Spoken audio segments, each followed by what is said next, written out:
Siap, Mbak Lima? Siap, Pak, insya Allah. Bisa diterima dengan baik suara saya? Bisa. Oke. Silakan diperkenalkan dulu secara singkat. Baik. Mohon izin perkenalan, Pak.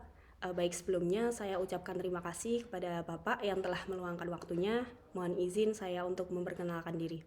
Perkenalkan, nama saya Halimah Sadiah. Saya lahir di Klaten 17 Oktober 2001.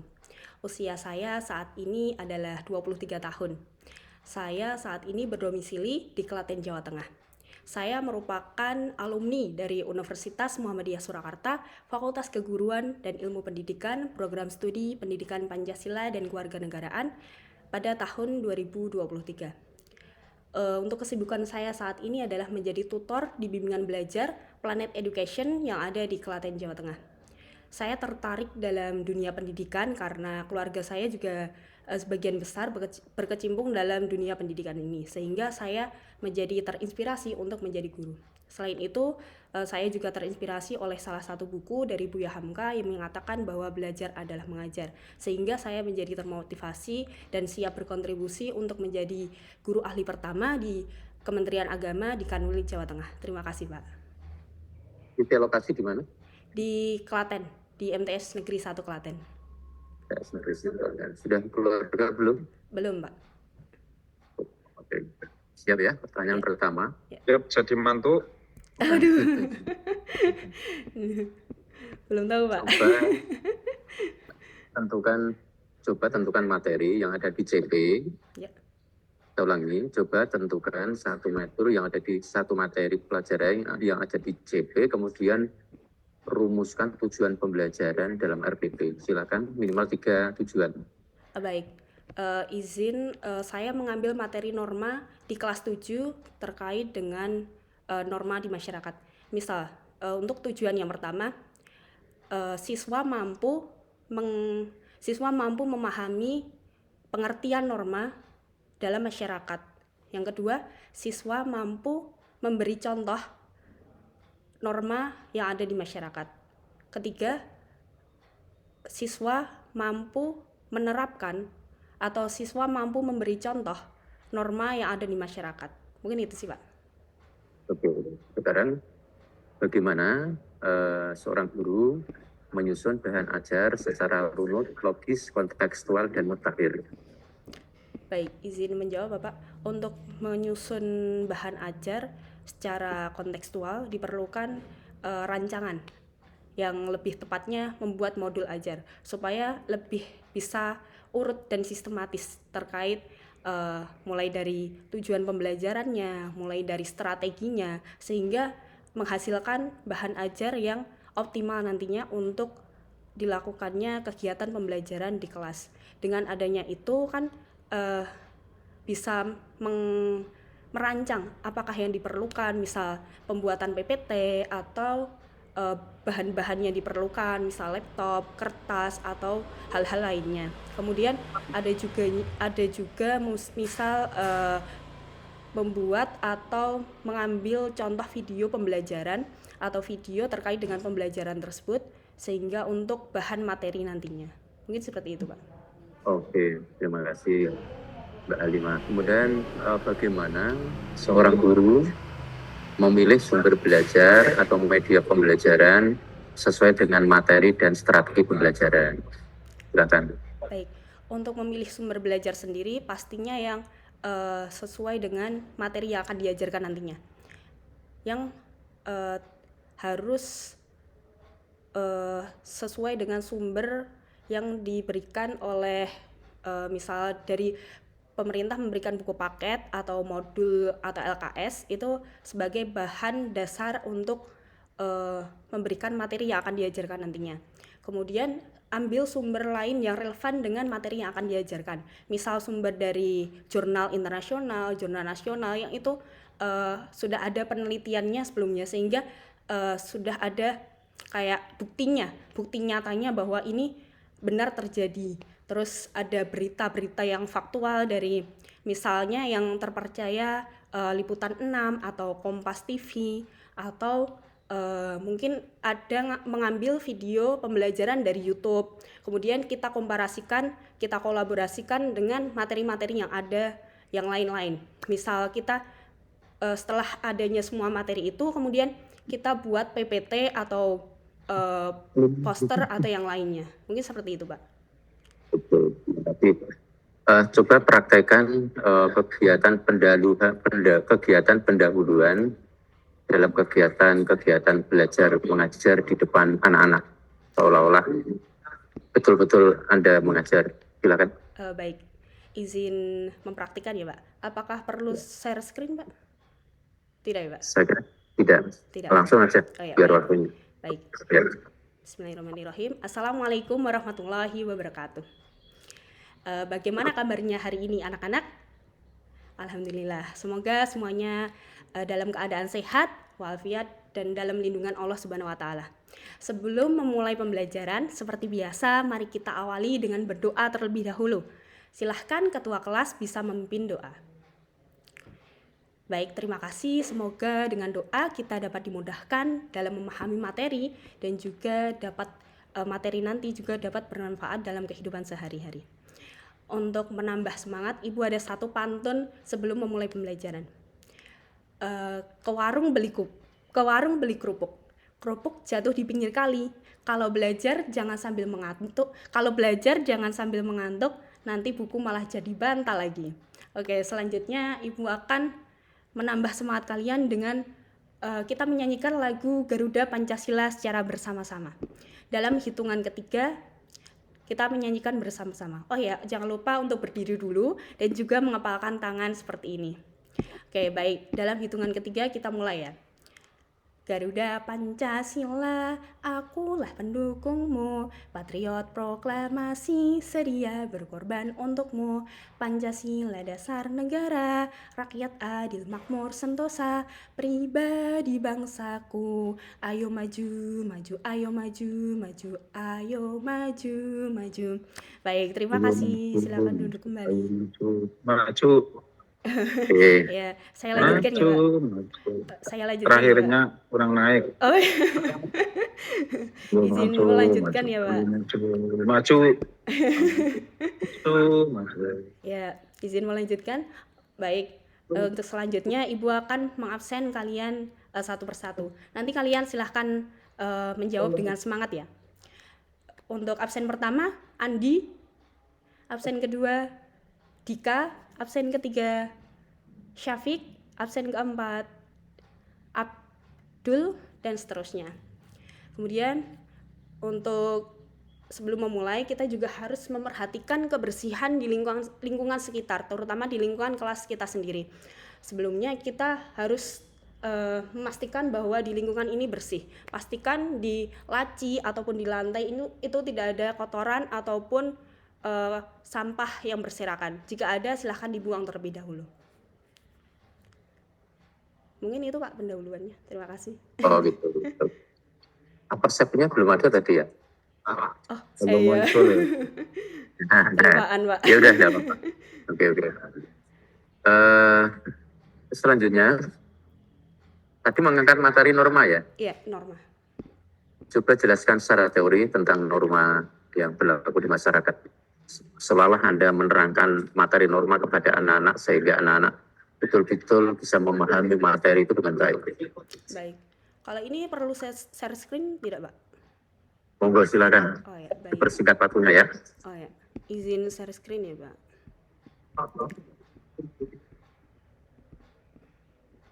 Apakah sudah terlihat, Bapak? Sudah. Baik. Untuk hari ini kita akan mempelajari materi tentang norma. Nah, ada yang tahu norma itu apa? Nah, silahkan Dika. Oke, baik. Norma adalah aturan yang berlaku dalam kehidupan di masyarakat.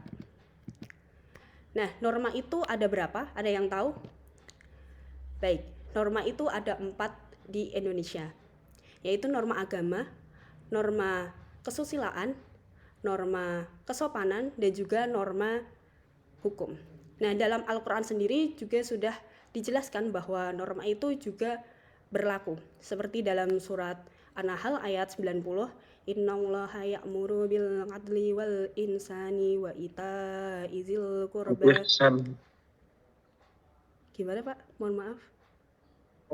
Ulangnya Oh ya. A'udzubillahi minasyaitonirrajim. Bismillahirrahmanirrahim. Innallaha ya'muru bil 'adli wal ihsani wal ita'i dzil qurba wal yaqha wa yanha 'anil fahsya'i wal munkar wal baghi ya'izukum la'allakum tazakkarun. Yang artinya bahwa sesungguhnya Allah menyuruh berlaku adil, berbuat kebajikan, dan juga memberikan bantuan kepada kerabat, dan juga melarang perbuatan keji, kemungkaran, dan juga permusuhan. Dia memberi pelajaran kepada kamu agar kamu selalu ingat. Oke. Cukup, saya kira cukup karena iya. keterbatasan waktu ya. Baik. Oke, selanjutnya bagaimana seorang guru merancang alat evaluasi untuk mengukur kemajuan dan keberhasilan belajar peserta didik? Silakan. Baik. Untuk alat evaluasi sendiri atau penilaian itu tergantung dari bagaimana kita merancangnya sebelumnya. Itu kan disesuaikan dengan materi ajar yang akan diajarkan. Misalnya saya membuat materi norma ini, evaluasinya yang pertama kan tugasnya adalah diskusi kelompok, sehingga nanti ada beberapa rancangan penilaian seperti kerjasama atau kekompakan, kemudian ada tanggung jawab, kemudian ada kejujuran. Mungkin itu 3 aspek yang salah satunya dinilai. Kemudian ada tugas secara mandiri, yaitu tugas TTS dikerjakan secara mandiri setelah kegiatan kelompok itu sendiri. Kemudian ada evaluasi secara mandiri, bagaimana siswa itu memahami, bagaimana siswa itu apakah paham dengan materi yang akan diajarkan itu. Bisa mengevaluasi secara sendiri melalui kayak form gitu Pak, form secara online. Mungkin seperti itu Pak. Oke. Sekarang bagaimana seorang guru menggunakan berbagai strategi dan metode penilaian untuk memantau kemajuan dan hasil belajar peserta didik? Baik, untuk penggunaan strategi sendiri itu juga disesuaikan dengan materi ajar yang dilaksanakan itu nantinya. Kemudian itu juga disesuaikan dengan karakteristik dan juga kebutuhan siswa sendiri. Misal ada siswa yang gaya belajarnya secara visual, ada siswa yang auditori, kemudian ada siswa yang kinestik. Itu sehingga bisa disesuaikan dengan kebutuhannya. Sebelum pelaksanaan itu dilakukannya tes diagnostik, sehingga bisa melakukan pemetaan. Misal dalam kelompok nanti bisa dipetakan, misal siswa ini auditori, siswa ini kinestik, sehingga dalam penugasannya nanti juga berbeda. Misal dalam visual sendiri, siswa itu penugasannya membuat poster, kemudian kinestik nanti membuat drama atau role playing, kemudian kalau auditori bisa membuat podcast atau sejenisnya. Mungkin seperti itu Pak. Oke, sekarang bagaimana seorang guru memanfaatkan berbagai hasil penilaian untuk memberikan umpan balik bagi peserta didik tentang kemajuan belajarnya dan bahan penyusunan rancangan pembelajaran selanjutnya? Silakan. Baik, terkait dengan penilaian peserta didik untuk umpan balik, sebenarnya umpan balik itu kan sejenis tindak lanjutnya ya Pak. Karena saya misalnya materi norma ini kan berlaku di kehidupannya sehari-hari masyarakat, di kehidupannya sehari-hari.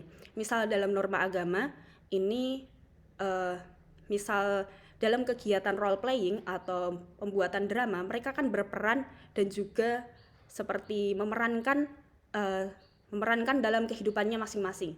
Misal kita toleransi sehingga itu juga berjalan di kehidupannya siswa tersebut, sehingga itu bisa menjadi salah satu umpan balik dengan adanya strategi role playing.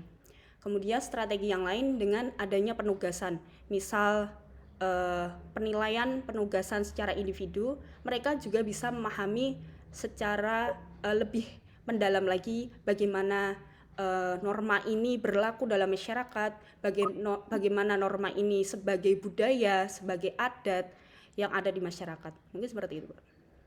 Oke, terima kasih.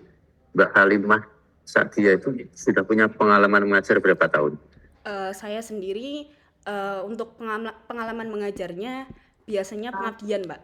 Pengabdian, relawan, dan juga saya mengajar di bimbel. Untuk yang pertama, saya pernah menjadi mahasiswa kampus mengajar selama 5 bulan di SD Negeri 4 Wiro. Kemudian yang kedua, saya pernah menjadi relawan di gerakan mengajar desa yang ada di Klaten juga selama kurang lebih 2 minggu. Itu Ya. untuk kurikulumnya disusun sendiri dengan tim. Kemudian saya juga mengajar di bimbel kurang lebih 1 tahun belakangan ini. Mengajar berbagai macam mata pelajaran yang ada di SD dan juga SMP.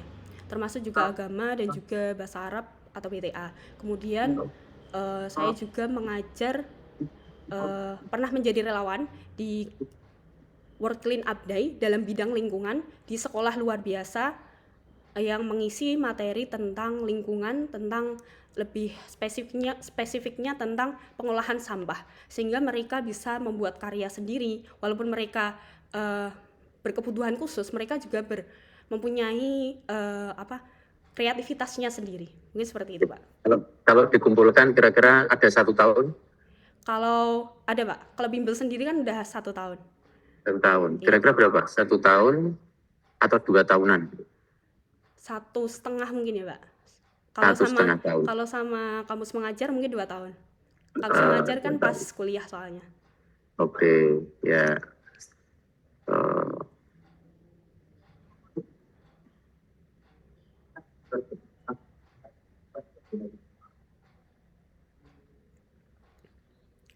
Berapa tahun? 2 tahun. 2 tahun ya, tahunan. Lanjut Mbak Halimah. Anda bisa bahasa asing apa saja? Bahasa Indonesia otomatis sudah. Ya. Untuk bahasa asing sendiri, saya bahasa Inggris bisa, Pak. Bahasa Bahasa Arabnya cuman bisa sedikit karena waktu MI kan ada mata pelajaran bahasa Arab, jadi bisa sedikit aja tapi. Coba Anda ketika membuka pelajaran pada anak-anak pakai bahasa Inggris. Oh ya, baik. Bismillahirrahmanirrahim. Assalamualaikum warahmatullahi wabarakatuh. We thanks Allah Subhanahu wa taala for health, time and opportunities that let us gather in this class with a spirit of learning. Children, how are you all today? Alhamdulillah. I hope everyone is healthy and under the protection of Allah Subhanahu wa taala. Before starting of lesson as usual, let's just begin with a prayer. Class leader, please lead the prayer. Okay, Alhamdulillah, thank you. May this prayer help us in understanding today material with case. Next, I will check student attends. Please respond with your name called. Oke, sekarang perkenalan pakai bahasa Arab. Kalau itu enggak bisa, Pak, karena cuman beberapa aja kosakata, enggak semua. Ya udah. Oke, lanjut Mbak Halimah ya. Kemudian Mbak Halimah menguasai berapa program komputer saja, berapa aplikasi? Baik, apa saja? Baik, izin menjawab, Pak. Untuk aplikasinya sendiri kan saya juga termasuk generasi muda ya, Pak, sehingga saya juga otomatis berkecimpung dalam dunia teknologi.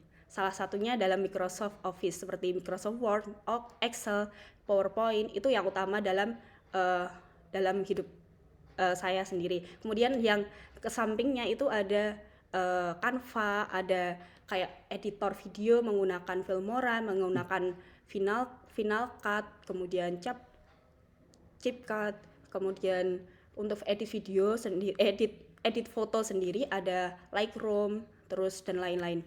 Untuk desain sendiri, saya juga sering desain terkait dengan poster untuk organisasi, itu biasanya pakai Canva, sehingga kan bisa mempermudah untuk desain-desainnya.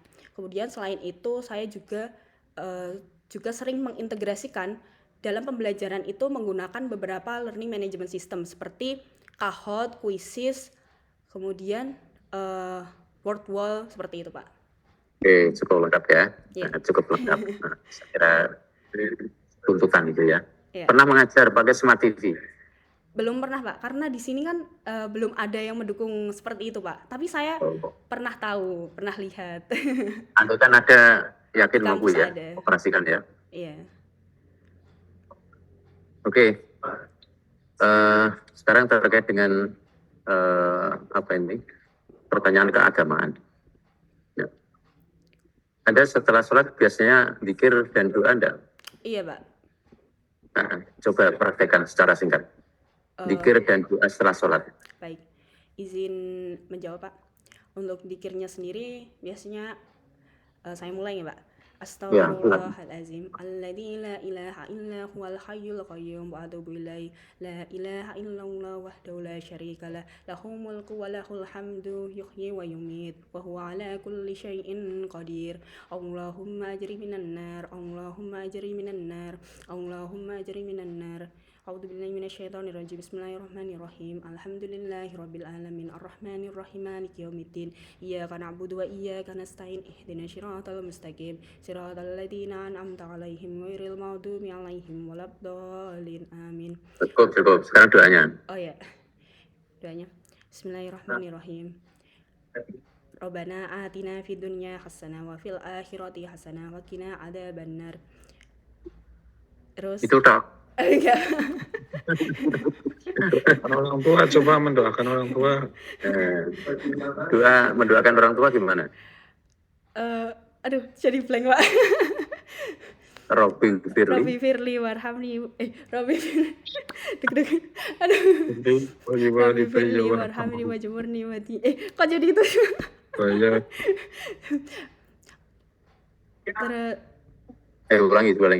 Mendoakan orang tua gimana? Robby Firly wali-walidaya warhamhuma kama rabbayani shaghira. Maaf ya Pak, agak gugup. Oke, ya wis. Mbak Halimah. Iya Pak. Itu ada Al-Quran enggak itu? Ada ini Pak. Buka. Iya. Buka, baca. Saat ketemunya Anda melihat Quran langsung baca.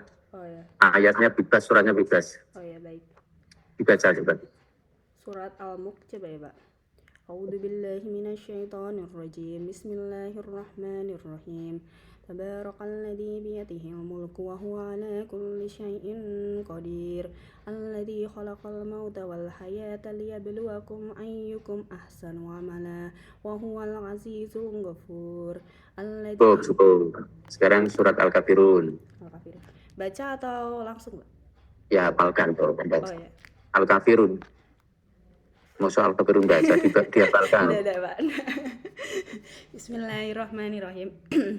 Qul ya ayyuhal kafirun la a'budu ma ta'budun wa la antum 'abiduna ma a'bud wa la ana 'abidum ma abattum wa la antum 'abiduna ma a'bud lakum dinukum waliyadin. Sudah. Alhamdulillah selesai Mbak Halimah, mudah-mudahan bisa mendapatkan nilai maksimal ya. Cukup. Untuk mengakhiri ujian ini silakan satu patah kata, dua kata-kata silakan. Baik, izin menyampaikan Pak. Mungkin saya ada satu quotes dari quotes yang pernah saya mengikuti leader. Satu quotes yaitu dengan aksi kita dapat belajar. Maksudnya di sini adalah dengan pengalaman langsung kita dapat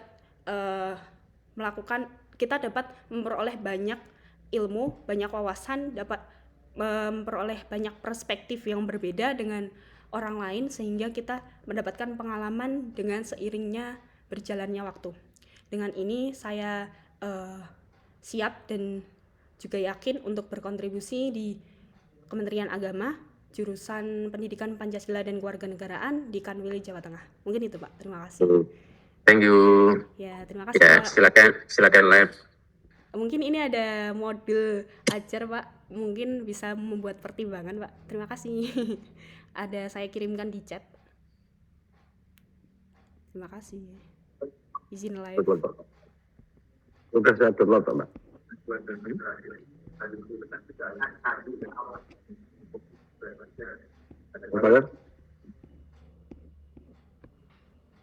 Recording in progress. Belum selesai.